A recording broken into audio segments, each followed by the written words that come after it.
दिल्ली में अगर आप रहते हैं, दिल्ली एनसीआर में रहते हैं, तो आपके लिए एक ज़रूरी खबर है। संसद का सत्र चल रहा है और लगातार जो वी द पीपुल संगठन है वो एससी एसटी ओबीसी समाज के हक अधिकारों के लिए प्रदर्शन कर रहा है। वहीं आज संसद में चंद्रशेखर आज़ाद ने बोध गया बुद्ध विहार का मामला उठाया। वहीं विधानसभा में भी, बिहार विधानसभा में भी बोध गया बुद्ध विहार का मामला उठ रहा है। इसका मतलब है कि टीवी अखबार के न होने के बावजूद सोशल मीडिया की वजह से जो बहुजन समाज के जो संविधान जो मिशनरी नेता हैं वो आपके मुद्दे को उठा रहे हैं। नमस्कार, मैं शंभू कुमार सिंह और आप देख रहे हैं नेशनल दस्तक। तो ये तमाम खबरें मैं विस्तार से बताऊंगा, लेकिन सबसे पहले बात दिल्ली की। संसद का सत्र चल रहा है, ऐसे में एससी एसटी ओबीसी अल्पसंख्यक किसानों के संवैधानिक अधिकार, चाहे वो रिजर्वेशन का मामला हो, चाहे ईवीएम से जुड़ा मुद्दा हो। तो सोचिए, आज भी दिल्ली में जो अशोक भारती है उन्होंने एक कार्यक्रम रखा था। नेशनल दस्तक पर सारा वीडियो देख सकते हैं कि एससी एसटी का जो बजट है वो कैसे उनके ऊपर खर्च नहीं किया जाता है, वो पैसा कैसे कहीं गलत डाइवर्ट कर दिया जाता है।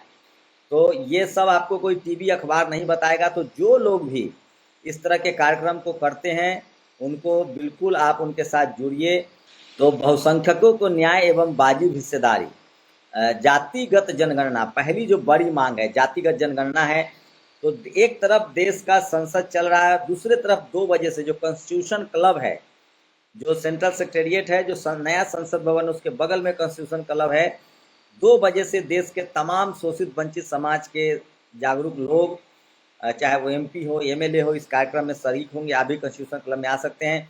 जाति जनगणना ये सबसे बड़ी मांग है, ओबीसी की गणना करना ये बड़ी मांग है। बैलेट पेपर से ही चुनाव हो, जनतंत्र में सरकार चुनने का अधिकार, तकनीकी युग में मशीनों के घोटाले से बचाएं। उसके बाद आर्थिक न्याय, उनको कहना है कि जिस तरह से एससी एसटी ओबीसी को न्याय नहीं मिल रहा है, बैंक से लोन नहीं मिल रहा है, उनके बजट का पैसा अलग खर्च कर रहा है, तो आर्थिक न्याय पर भी बातचीत होगी। सरकारी ठेकों में रिजर्वेशन हो। सोचिए, इस देश में जो सबसे बड़ा खेल है वो सरकारी ठेका है। सोचिए, आप प्रधानमंत्री बन के 100 करोड़ रुपया नहीं कमा सकते हैं, क्योंकि प्रधानमंत्री की एक फिक्स सैलरी है। लेकिन अगर आप एक रोड का ठेकेदार बन जाए, अगर आप 500 करोड़ का या 1000 करोड़ का या 500 करोड़ का कॉन्ट्रैक्टर बनते हैं, तो सबसे ज़्यादा इस देश में कॉन्ट्रैक्टर जो हैं वो लूटते भी हैं और पुलें गिर जाती हैं। लेकिन उसमें सोचिए, एक भी एससी एसटी ओबीसी का इस देश में बड़ा कॉन्ट्रैक्टर नहीं है। आज़ादी से पहले थे, फूले साहब का कंस्ट्रक्शन था। आज़ादी के बाद तो जिस समाज के हाथ में सत्ता है, जिसका मंत्री है, जिसका सत्ता पर कब्जा है, उसी के हिस्से में ठेकेदारी है। तो सोचिए, अगर आप अगर ठेकेदार बनना चाहते हैं, कंस्ट्रक्शन को समझना चाहते हैं, तो आए। न्यायपालिका, मीडिया में बिल्कुल रिजर्वेशन नहीं है। मीडिया वो जातिवाद का अभेद किला है जहां एससी एसटी ओबीसी के लोग नहीं है, अल्पसंख्यक भी कम है, किसान भी कम है। उसके बाद आपको बता दें, मीडिया के बाद न्यायपालिका, आज भी हाई कोर्ट और सुप्रीम कोर्ट में कोलोजियम से जज बनते हैं, एग्जाम से जज नहीं बनते हैं, वहाँ भी एससी एसटी के लोग नहीं हैं। तो जब तक चपरासी से लेकर चीफ जस्टिस तक आपकी भागीदारी नहीं होगी, आपको न्याय नहीं मिलेगा। खासकर एससी एसटी ओबीसी जो बहुसंख्यक आबादी है, लगभग 90% लोग हैं, वो जब तक सिस्टम के हिस्सा नहीं बनेंगे तब तक उनको बिल्कुल अधिकार नहीं मिलेगा।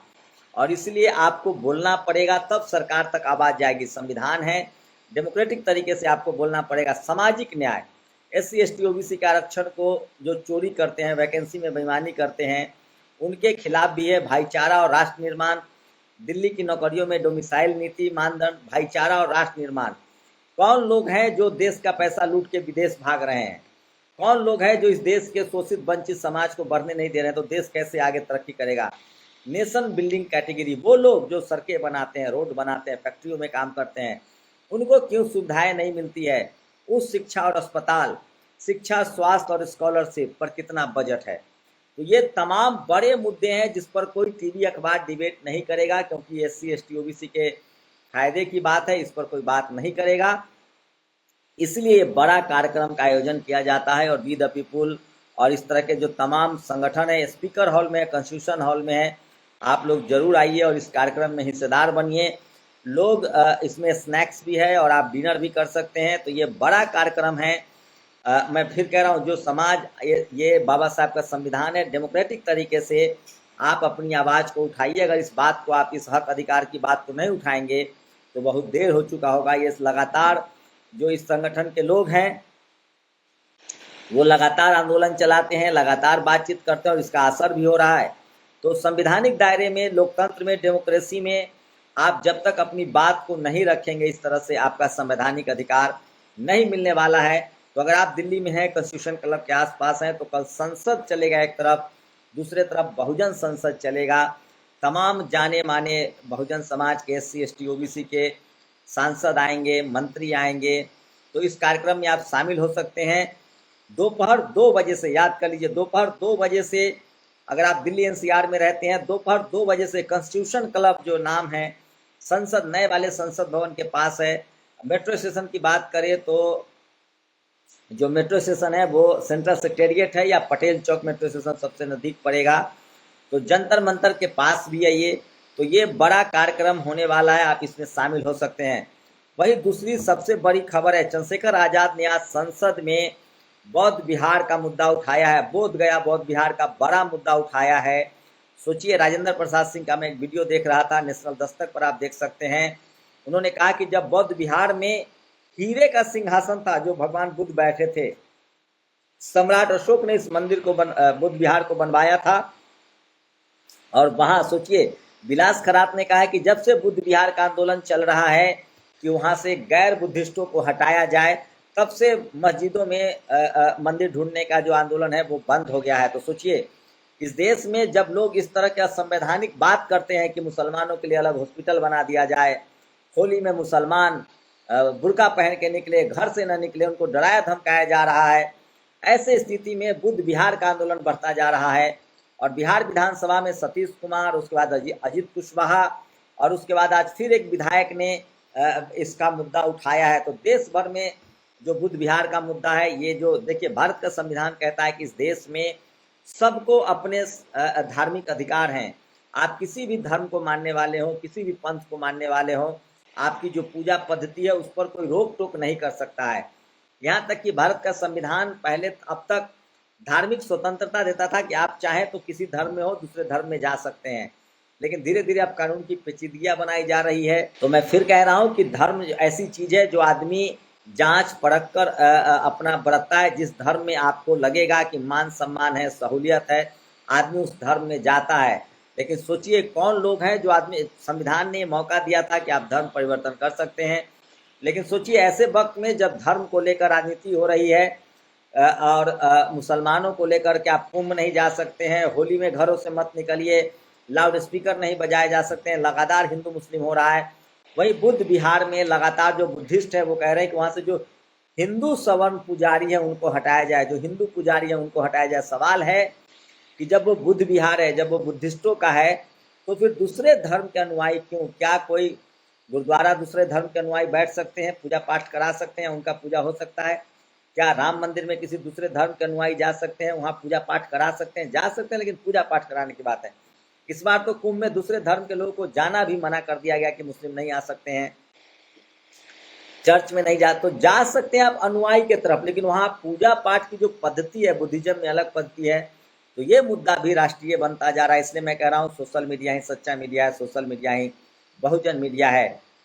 वही संसद में आज मैंने देखा उपेंद्र कुशवाहा, जो एनडीए के भले हिस्सा हो, लेकिन उन्होंने कहा कि विद्या बिन गति गई, गति बिन मति गई, मति बिन व्यापार गया, व्यापार बिना हम शूद्र कहलाएं। ज्योतिबा फूले के नाम पर उन्होंने शिक्षक दिवस मनाने का ऐलान किया है। ये बड़ा उन्होंने मांग की है सरकार से। ये भी नेशनल दस्तक पर वीडियो देख सकते हैं। चंद्रशेखर आज़ाद ने फिर से एक बार मांग रखी है कि बोध गया बुद्ध विहार में BT एक्ट, सोचिए 1950 में संविधान लागू हुआ, लेकिन BT एक्ट 1949 का है। और बोध गया महाबोधि विहार में जिस तरह से गैर बुद्धिस्ट लोग हैं उनको हटाने की मांग हो रही है। ये जायज़ मांग है। आप किसी भी धर्म के अनुयायी हो सकते हैं। मैं सिख होता तो अपने अपने गुरुद्वारे में अपने चाहता कि उसमें सिर्फ सिखिज्म हो। मैं हिंदू हूँ तो मैं चाहता हूँ कि राम मंदिर में राम मंदिर का पाठ हो। मैं मुस्लिम हूँ तो चाहूँगा कि हमारे मस्जिद में अजान हो। तो आप सहिष्णु जरूर बनिए, हर धर्म का सम्मान कीजिए, लेकिन ये जायज़ नहीं है कि किसी दूसरे धर्म के लोगों के पूजा स्थल पर दूसरे लोग कब्जा कर ले। इसी की मांग वो कर रहे हैं और ये लगातार सोशल मीडिया पर वायरल है। तो कल 2 बड़े कार्यक्रम हैं जिसको लेकर मैं आपको आगाह कर रहा हूँ। अगर आप देश की राजधानी दिल्ली एनसीआर में रहते हैं तो दोपहर 2 बजे से नए संसद भवन के पास Indian constitution club of India में बड़ा प्रोग्राम है SC ST OBC किसान अल्पसंख्यकों के संवैधानिक अधिकार के लिए, जिसमें जाति जनगणना, EVM के खिलाफ, ठेकेदारी में रिजर्वेशन, मीडिया जुडिशियरी में रिजर्वेशन की मांग को लेकर बड़ा आंदोलन होगा। और बौद्ध बिहार का आंदोलन भी लगातार बढ़ता जा रहा है। मैं इसलिए कह रहा हूँ सोशल मीडिया ही बहुजन मीडिया है। ये तमाम खबरें आपको कोई टीवी अखबार वाला नहीं बताएगा। तो सोचिए 21वीं सदी में भारत में सबसे ज़्यादा भेदभाव जब मीडिया कर सकता है, जब वो आपकी खबरें नहीं दिखाता है, आपकी तकलीफ़ें नहीं बताता है, आपके संवैधानिक अधिकार के बारे में नहीं बताता है, तो आप सोचिए कि वो आपके अधिकार के बारे में क्या बात करेगा। तो इसलिए बहुजन मीडिया बहुत जरूरी है। आप लोगों से गुजारिश है कि इन खबरों को लोग यहाँ शेयर कीजिए, पहुँचाइए, ये भी आपकी जिम्मेदारी है। शुक्रिया। नेशनल दस्तक की आपसे गुजारिश है कि अगर इसको बचाना चाहते हैं तो नेशनल दस्तक को सब्सक्राइब करने के लिए रेड कलर के सब्सक्राइब बटन को दबाएं, फिर बेल आइकन की घंटी दबाएं। नेशनल दस्तक को बचाने के लिए बहुत जरूरी है कि हर खबर को शेयर करें, लाइक करें, कमेंट जरूर करें।